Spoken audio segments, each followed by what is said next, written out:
You're listening to Alamo City Limits podcast with Noah Magaro-George, the official San Antonio Spurs podcast of Pounding the Rock in SB Nation.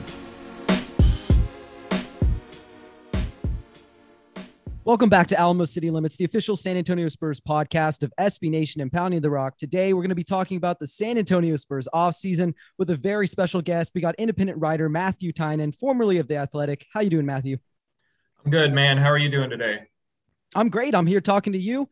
It's been a very exciting offseason. So I don't know if that's a good thing or not. But I don't know if it's a good thing that you're talking to me, but we'll find out.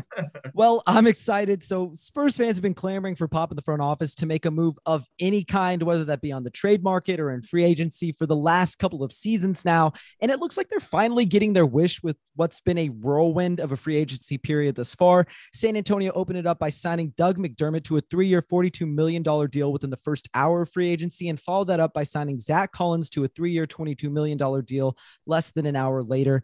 What are some of your first impressions of these signings, and what do you think these players bring to the Spurs? Yeah, as you noted from the start of this, Brian Wright has let us know that, hey, our approach is going to be creating a versatile roster, obviously a young roster, maintaining cap flexibility. They're looking at a long-term ceiling here. So everything they've done so far lines up with that. They've filled some voids. He's also mentioned they needed shooting, and they needed shooting in a big way. They have addressed that in certain areas. You mentioned McDermott he's a 3-point shooter. You mentioned Zach Collins. When he's healthy, he can stretch the floor. They bring in a guy like Jock Landale, who is a stretch big, and we may talk about him later. But they've fulfilled. You look at their draft picks, both shooters. So they certainly went into this offseason looking for shooting, and then on top of that, maintaining the approach that they outlined for us.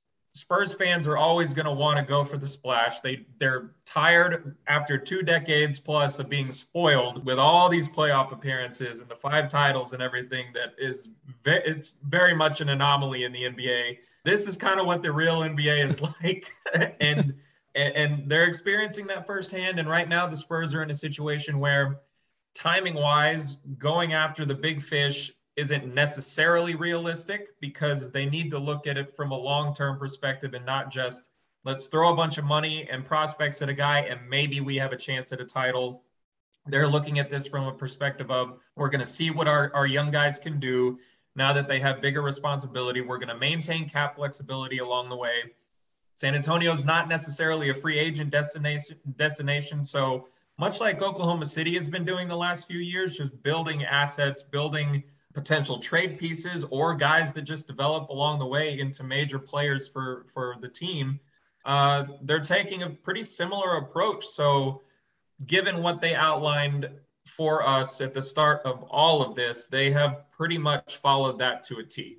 Yeah, I would agree with you. I mean, like you said, Brian Wright said they want to build a roster that can both score inside, outside, positionless basketball. I think they fulfilled that sort of statement that they said when they talked about doing that this offseason. Now, what do you think that we can expect from a guy like Doug McDermott and Zach Collins when they're healthy? Are they guys who are going to be major parts of the rotation? Are they starters? Are they backups? Like, what do you see from them in terms of how they could fit into the San Antonio roster, which, by the way, has a ton of players at the moment? A lot of players.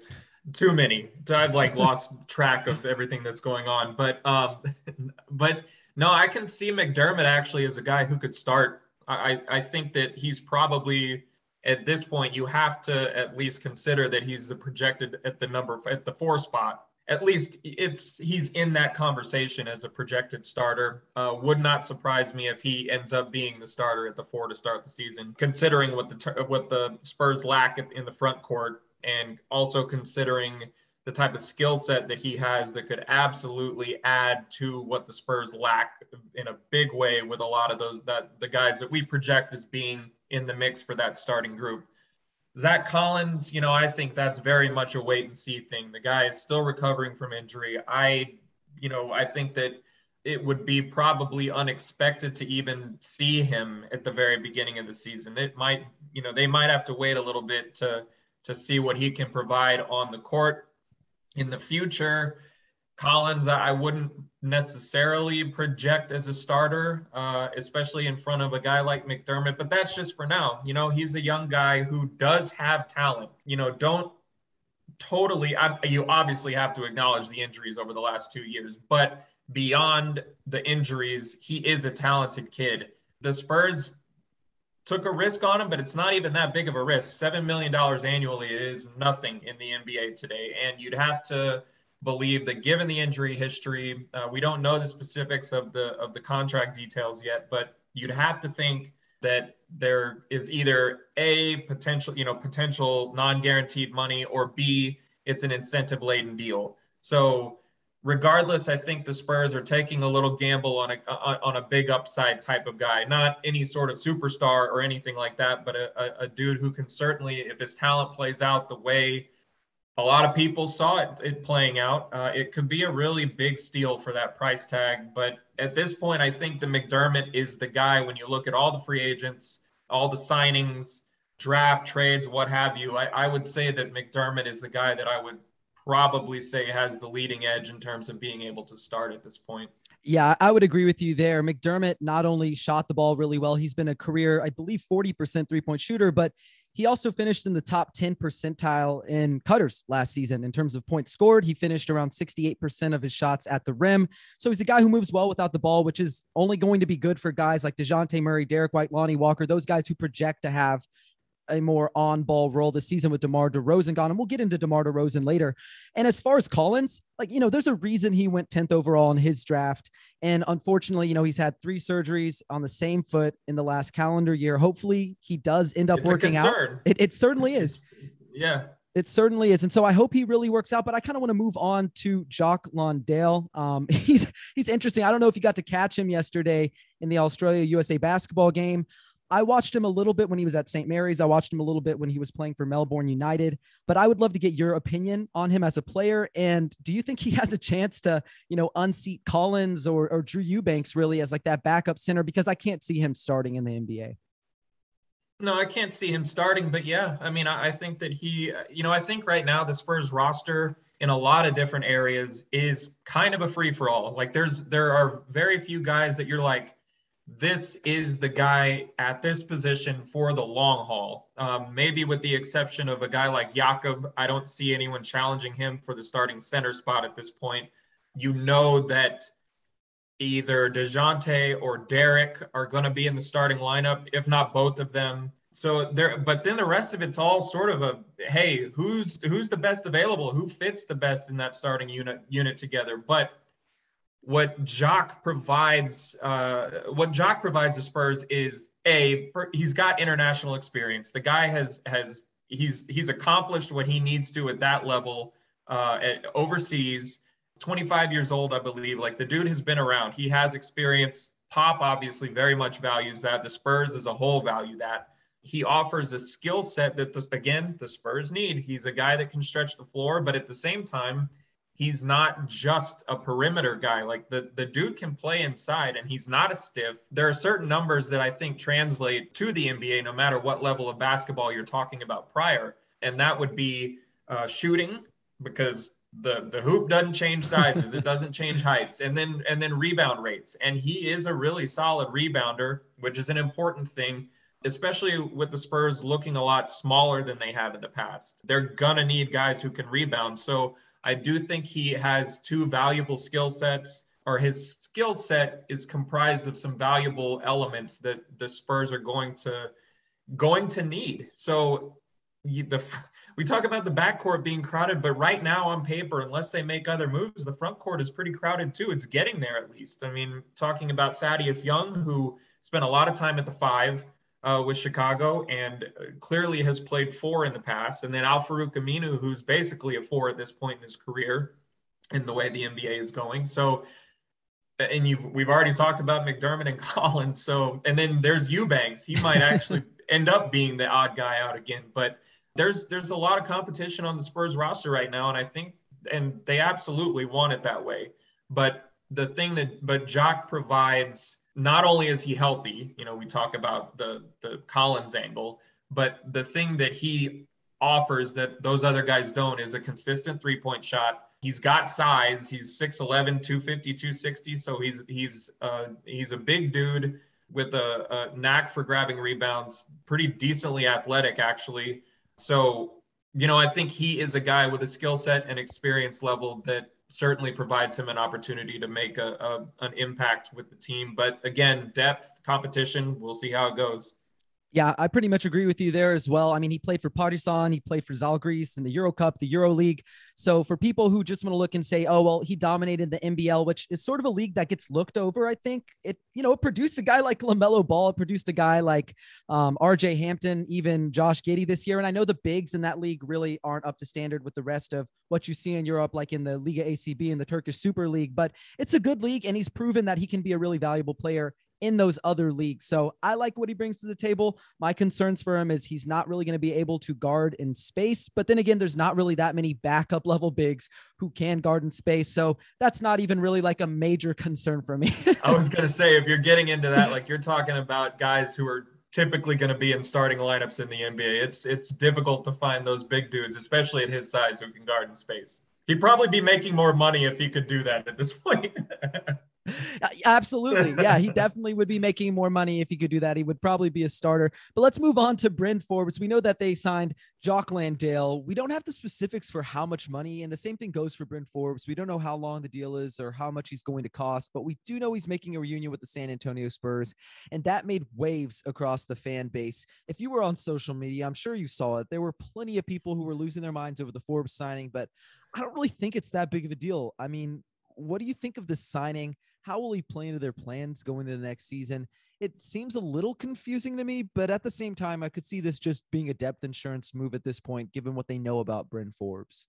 Yeah, that's likely what it is. It's a guy who knows the system. They need shooting. Still, they've added these shooters, but remember, they lost Rudy Gay and Patty Mills, basically their two best three-point shooters from last season. So they still need shooting in the backcourt. Like I said, Forbes knows the system. He knows San Antonio. It's probably a little bit more than just an insurance thing. I do feel as though they're going to look at Forbes as like, hey, this is another guy, another combo guard who is comfortable in a similar way to what Patty brought to him. He's not Patty Mills, but he's a guy who can handle the ball, get the team into sets. He's not a guy who's going to be initiating a lot of offense, but he's at least someone that they know because of, what he's given them in the past. They know that he can get them into the half-court sets they like. And they also obviously know that he can be secondary offense off the ball. So, it was a little bit confusing to me just to continue to add these pieces, and the idea of bringing in a guy who has been there in the past, who knows the system. The idea of bringing him in simply to be insurance didn't quite sit with me. Like, if you're going to bring in a guy like that with his type of history with the Spurs, you kind of get the feeling that like, oh no, this guy's probably going to be playing either that or he's going to be playing. Potentially the Spurs are making another move with some of these guards, and we'll see what happens. I don't think it's going to be, if there are any more moves made with the Spurs, I don't think it's going to be much. It'll be minor stuff.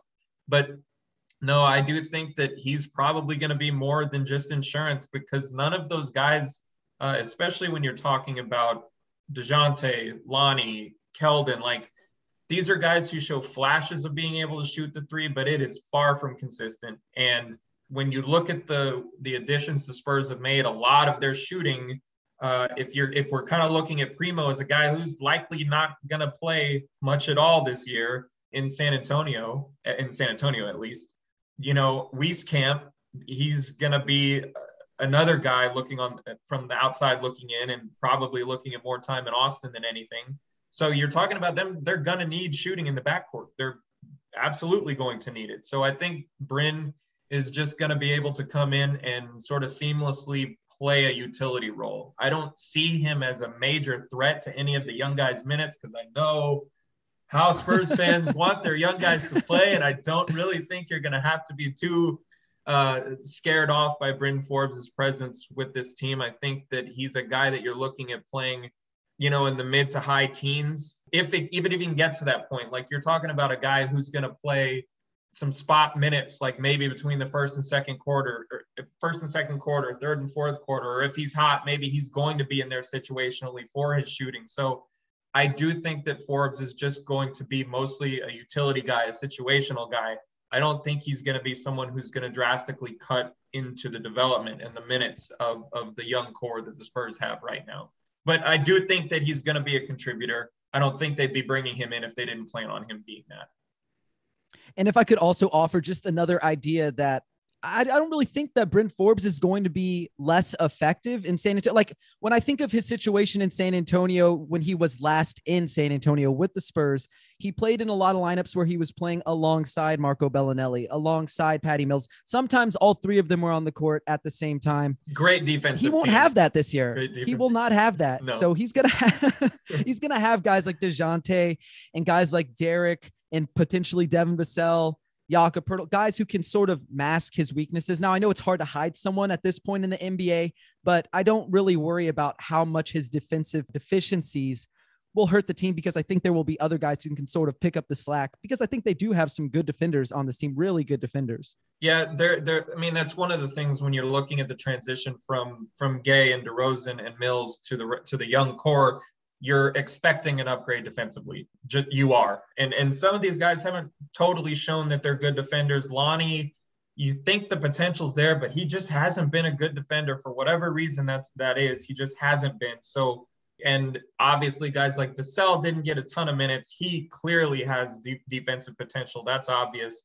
Keldon has a big body. He can be physical with guys, with players, but generally as a defender, obviously still needs to show more as well. And I think that's more the defensive IQ side of things, much like Lonnie, much like, just understanding the scheme in general, because God knows they have the athleticism to be good defenders. So, but I think you're right. I think that the deficiencies, especially on the defensive end, that were so glaring last time Bryn was in San Antonio. And as you mentioned, he played alongside two equally inefficient defenders. So I do think that can be masked a little bit. I think they can hide him a little bit more. NBA teams are great at picking out the odd man out. So it'll still be an issue. It's not like Forbes is a defensive liability. That's just kind of who he is at this point. But, you have to find a balancing act, and the Spurs need shooting. He can provide that. He already understands the system. He is. Now we'll see how much of an on-ball type of guy he is. Is he going to be a guy that is that combo sort of backup point type of player, like I mentioned earlier? Is he going to play something similar to that Patty role? I think that we could be looking at something in that regard. Or is he primarily going to be an off-the-ball defender, and this is going to be White and Murray, and then maybe guys like Lonnie? It'll be interesting to see. I think it's going to be more of the former. I think that they're looking for a guy who can give the Spurs some of the stuff that they're losing in Patty. That's just my general feeling at this point. And, but yeah, we will see. There's a lot of crowding in that backcourt right now. So the minute allocation is going to be something to watch for sure. And we sort of talked about it earlier, but the front office continued to shake things up. They sent DeMar DeRozan in a sign-and trade to the Chicago Bulls for Thaddeus Young, Al-Farouq Amino, and some draft compensation on Tuesday. What were your thoughts when you first saw Shams and Woj, sort of announce those deals? And what do you think that move really signals for this organization? Because clearly they no longer have that go-to scorer. I know that that's what everyone's hoping for from Derek, from DeJounte, but we don't have anybody who has proven it to the level that DeRozan has anymore. No, and the Spurs may never have, at least as the roster is presently constituted, may never have that go-to scorer that DeRozan is. He is legitimately one of the best, offensive go-to scoring types in the league. So they're going to be missing a lot. I think the biggest concern for the Spurs this year is going to be on the offensive end, because they are going to have not just one player step up and become more of a go-to guy, but multiple. It's going to be interesting to see. And it's got to really, honestly, it has to come from one of the young guys, or several of the young guys. This group is going to have to make a leap if they're going to be competitive. I think they're going to be a competitive team, but in terms of making that extra little jump where it's not like, hey, we're sitting on the bubble of actually being on the play-in bubble rather than, being maybe a playoff team, there's going to have to be a jump. But to your question, getting, Mills, Gay, and DeRozan all, leaving, whether it be a free agency or via sign and trade, signals that this is the direction the Spurs are going. I mean, they are handing the keys over to the young group. It is their turn to sink or swim. So, yeah, I mean, basically that was it. We kind of expected it. I think there was a small possibility that maybe they would retain DeRozan if something didn't work out for him, because A, they didn't want to lose him for nothing, and B, they wanted to do right by DeRozan, because if they couldn't find a deal for DeRozan and DeRozan left, he wasn't going to have anywhere to go that would be worth, there wasn't a team out there with cap space that was going to be even remotely close to challenging. So the best options for everyone involved was to move along. And the writing was on the wall, especially as Patty and Gay left as well. The signals were there. It was time to hand the keys over and move on. So not really a big surprise at all. Yeah, I think you're right about that. And then Adrian Wojnarowski, he kept the news coming. We learned that the Spurs were in a 5-team trade. I believe it was with the Lakers, Pacers, Nets, and Wizards. And they got Chandler Hutchinson and a 2022 second rounder from Washington. So they have another player. Do you know anything about Chandler Hutchinson? The only thing I know is that he went 4 picks after Lonnie and Lonnie's draft, and he hasn't really played in the NBA. And since they picked up his team option before he was traded, he's on a guaranteed contract. So he's going to be on the roster if they don't cut him. He's in the final year of his rookie deal. He hasn't shown that he's anything to write home about in the NBA. He's an okay defender, an okay rebounder, but beyond that, he hasn't shown that he's a dependable shooter. He's been very up and down from the 3-point line. I don't think that looking at his career so far, you can glean much from him in terms of like, hey, the Spurs just got a contributor. Like, I just think that he's going to be one of these guys that is going to be filling out the back end of a roster, and his contract is going to be expiring at the end of the year. Maybe I'm wrong. Maybe coming into the Spurs system, something comes out of him. He hasn't exactly been in the best situation so far in his career. In Chicago and Washington. So, maybe and he's still young. So maybe there's some element of his game that will grow more consistent and he'll be a greater contributor, especially on the offensive end. But at this point, he just hasn't shown much to indicate that he's going to be a major contributor, especially on a team that's already stocked with swingmen and backcourt players, which is what he is. And I think that he can play some small ball for, but again, that position is getting pretty crowded as well. I just don't see a spot for him to play at least at this point, to be, any sort of meaningful contributor to the Spurs roster going forward. But honestly, this is just all about the Spurs saying, hey, look, we're all in on this long-term approach. Give us your contracts. We can take them.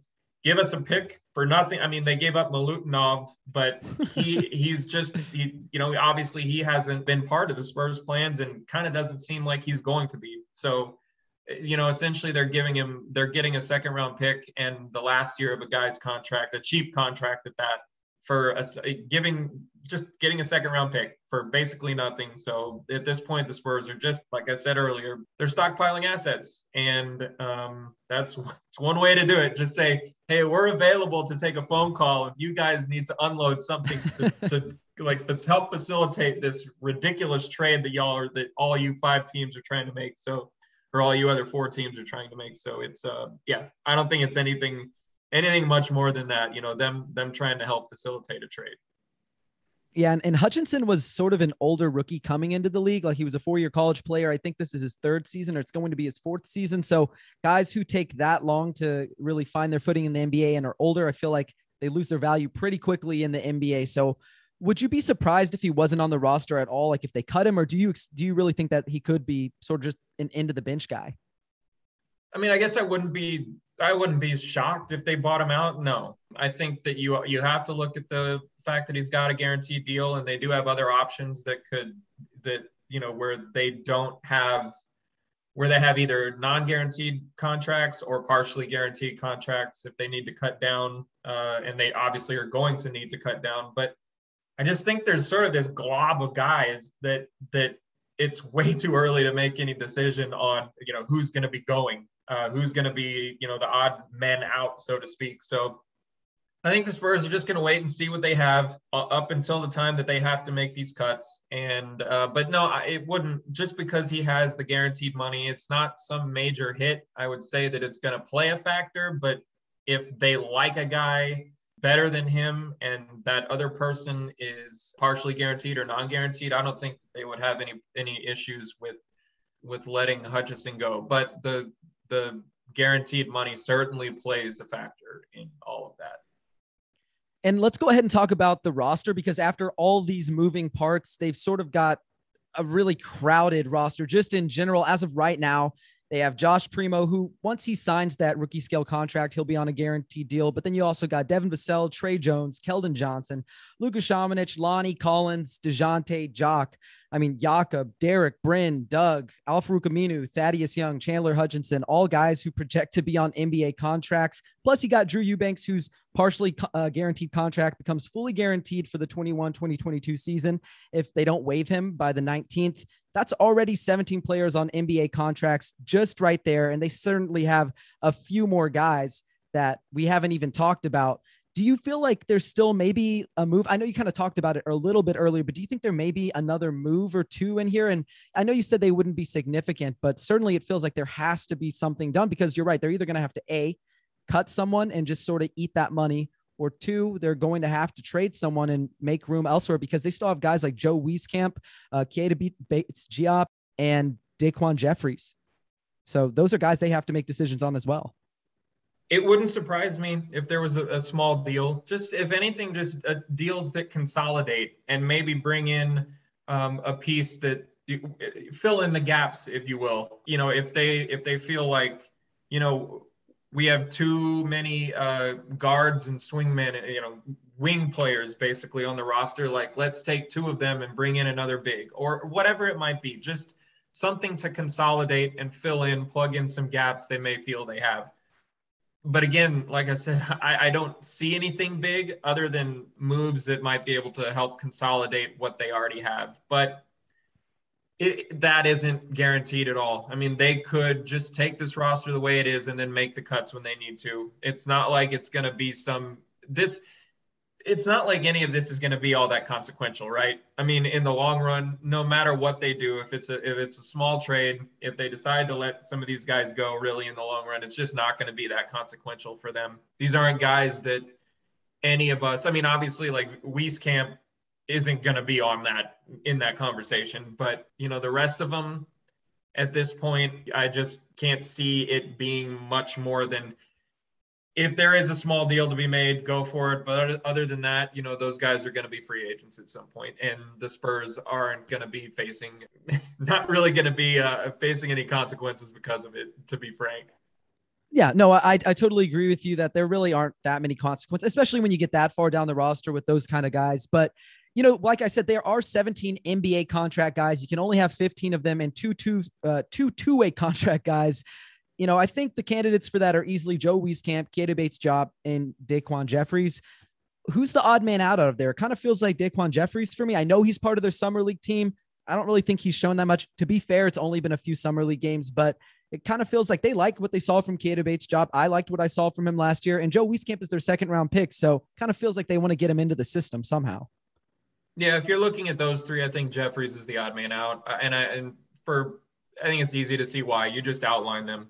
It's one of those things where also with Summer League, it does give them a chance to look and see, like, hey, is this guy making an impact? And if he's not, I know, like you said, it's just Summer League, but for a lot of these guys, Summer League is a big deal. And for a lot of teams looking at players, Summer League is a big deal. So they already have an idea of what they have with Keita Bates-Diop.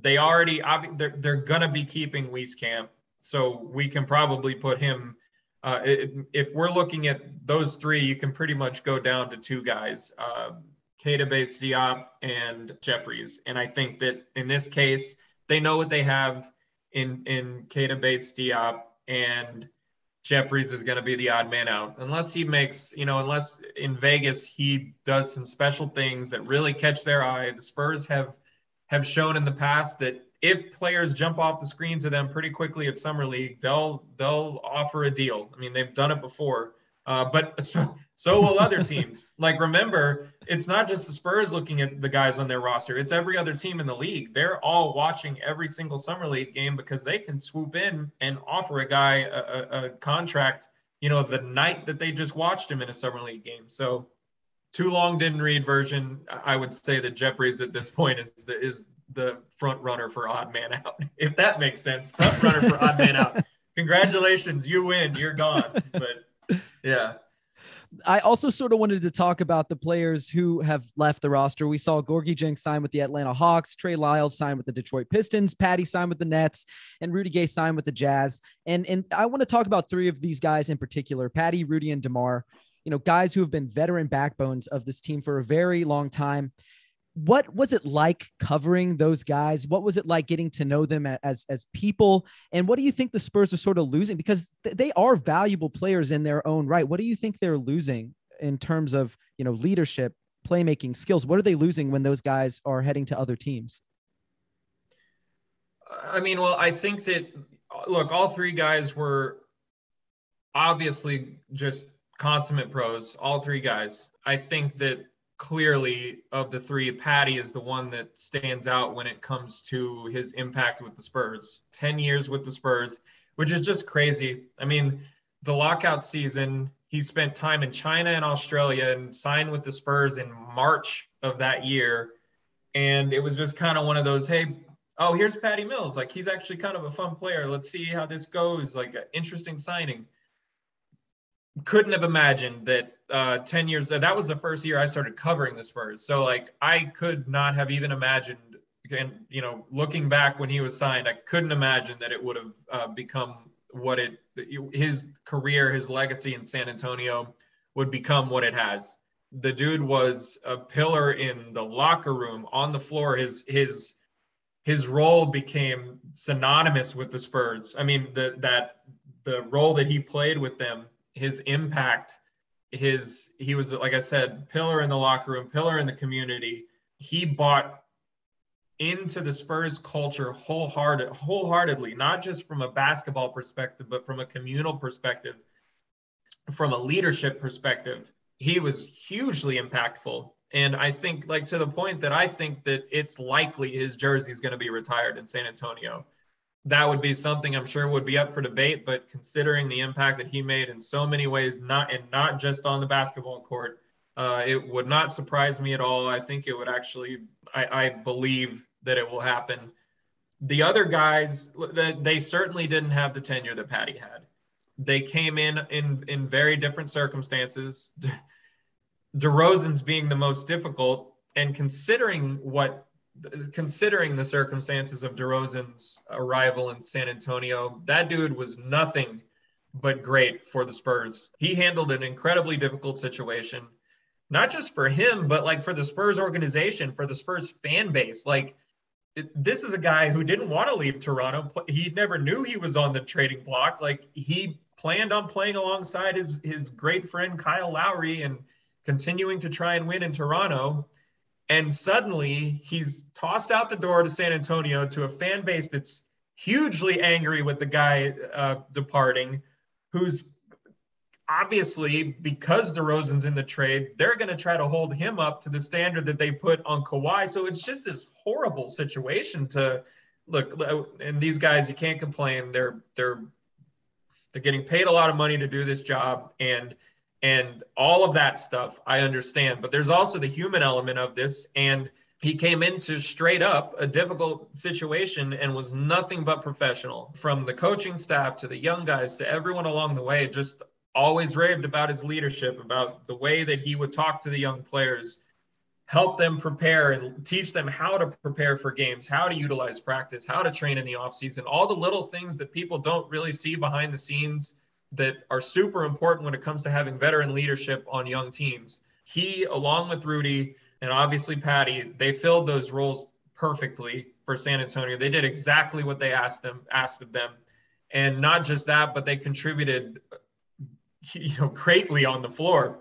who saw that, like, at this point in Rudy Gay's career, that he'd still be doing this like this? I mean, this is a guy who it feels like ages ago was sort of the bane of the analytics existence, you know? And then suddenly he just transforms his game and his role into this very, very valuable player, especially to teams who are not just contending teams, but to young teams who need that kind of veteran leadership. Because and moving on to Rudy was fantastic to cover. He was honest. No bull bleep type of guy. He was always willing to talk. He was never a guy to shy away or push away players, media, anything like that. Like, he was always willing to talk. He was always honest. It was a pleasure to cover him. You get a lot of guys in the league that you talk to who, even if they do talk, openly or willingly, I should say, to the media. And I hate making this stuff about the media, but I'm telling it from my perspective as someone who's covered him.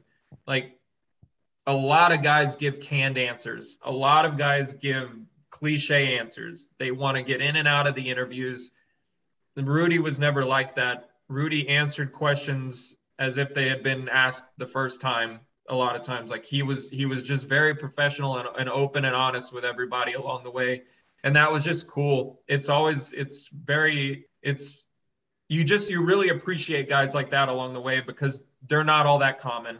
So from all those perspectives, all three of those guys in their own sort of separate ways just were great parts of that locker room, great contributors on the court and off the court. None of them are, I mean, you could maybe argue that DeRozan's a superstar, but, like, these aren't these superstar type players that fans in general will gravitate toward. They were very much role players. I mean, Rudy Gay and Patty Mills are the epitome of role player. Rudy was kind of projected early in his career to be something more than that, but he transformed into that, which is an even cooler thing to see. You don't see often guys who come from having that sort of elevated status to finding an entirely different role with a team that for a long time wasn't exactly this championship contender that a lot of guys at that point in their career would want to play for. So he was just great. And I keep using the word professional, but that's what they were, just consummate pros and really just great human beings. A pleasure to be around just in general. So they will be missed. It is a business, and it was time. It's good that these young guys get the chance to take the reins, but it's also really important that these young guys had the chance to come up around veterans like that, because being successful in the NBA isn't simply about your talent level, and it's not simply about the minutes and the run that you get. It's about learning every aspect of the game, from the behind the scenes prep to video to just off-season habits to any sort of habit along the way. And those things are difficult. If you just have a locker room full of just young guys, it's going to be difficult to learn it the same way you would if you had guys like Gay, DeRozan, Mills, dudes who they respect, who have been around the block. Mills has won the title. These are guys who know how to play the game, know how to prepare for the game. They know how to win the game, because a lot of times in the NBA, you get in the middle of a game, and I know that it sounds cliche when someone says this guy just knows how to win. Well, that is a real part of this game. There are so many situations throughout an NBA basketball game, especially when you get at the highest level in the games with the greatest stakes, where you need to understand how to approach certain situations. And if you have guys in the locker room that have experience in those situations and can pass that on to younger players and kind of show them the ropes and impart their knowledge, it is such a great help. And I know that the Spurs have truly appreciated that over the last several years. Well, thank you for sharing that with me. I really do appreciate you talking about your experience with them. And I agree with you. I think that what they have imparted on the young guys will be invaluable for them as they take the reins, because that's what they're doing now. And, at times I think we criticized not just the fans, I did as well.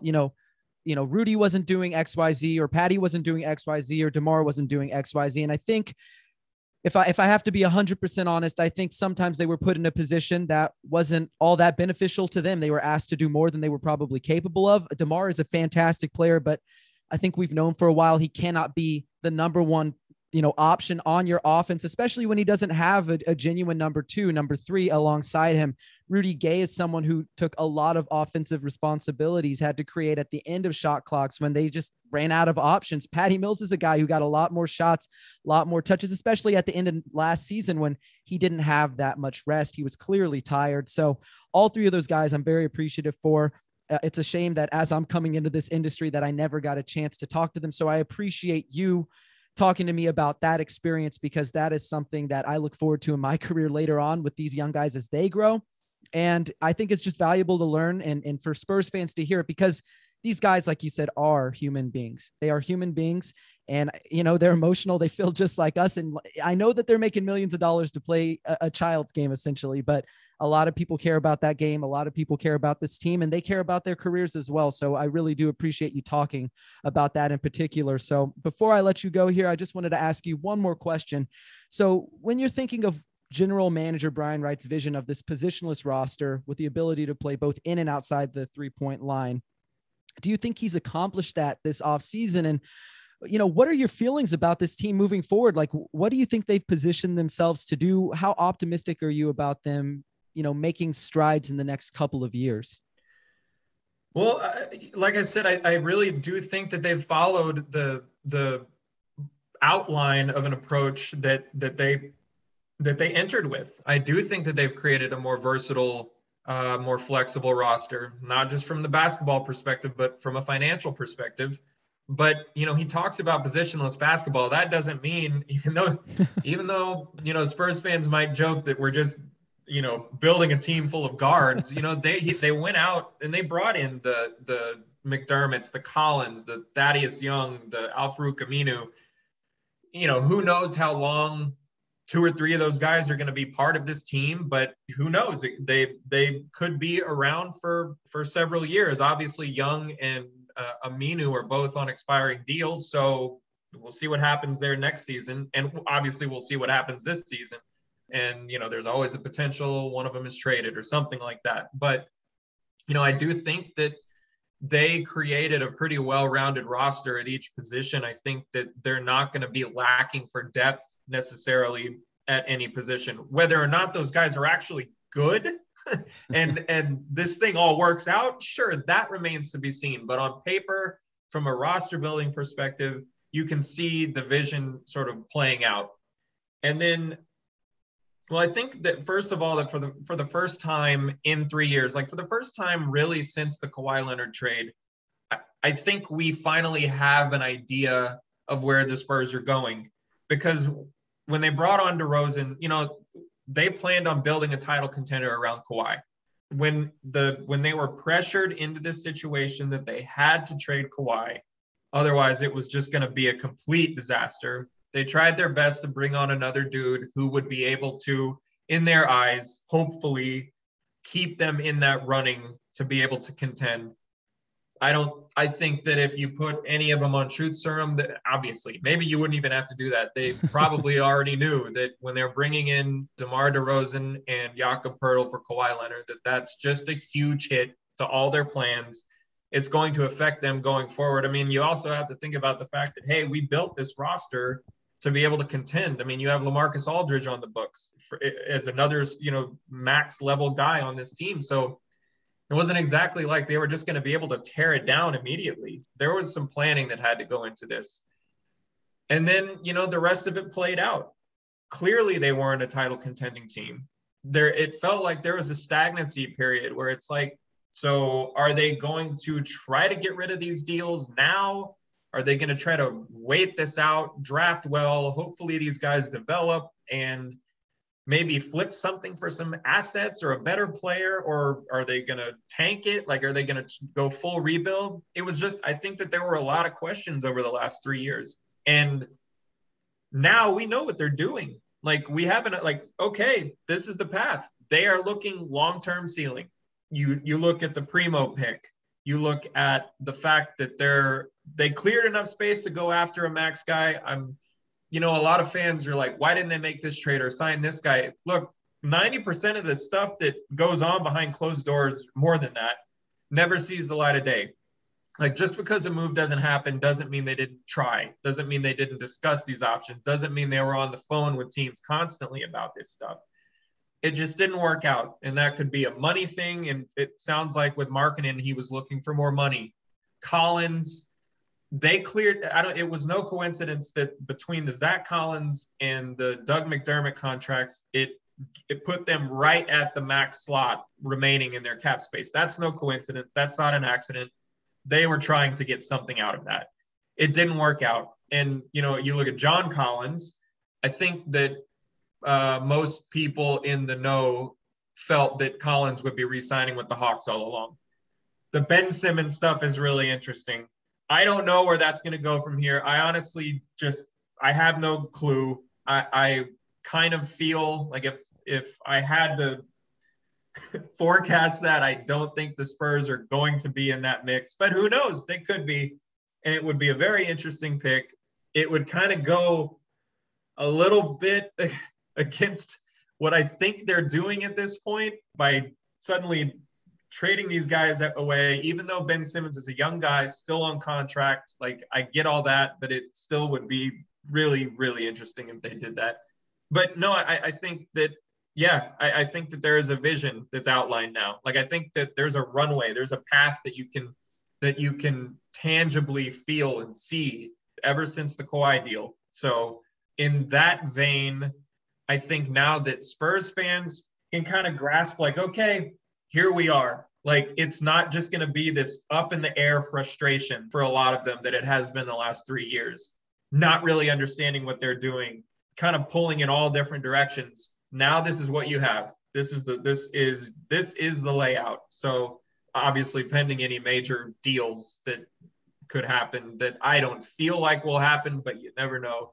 This is the path that's laid out in front of them. The Spurs have a pretty clear direction now. That is, as I said earlier, youth, versatility, cap flexibility, long-term ceiling. That's where they're going with all of this. That's how they said they were going to go approach the offseason.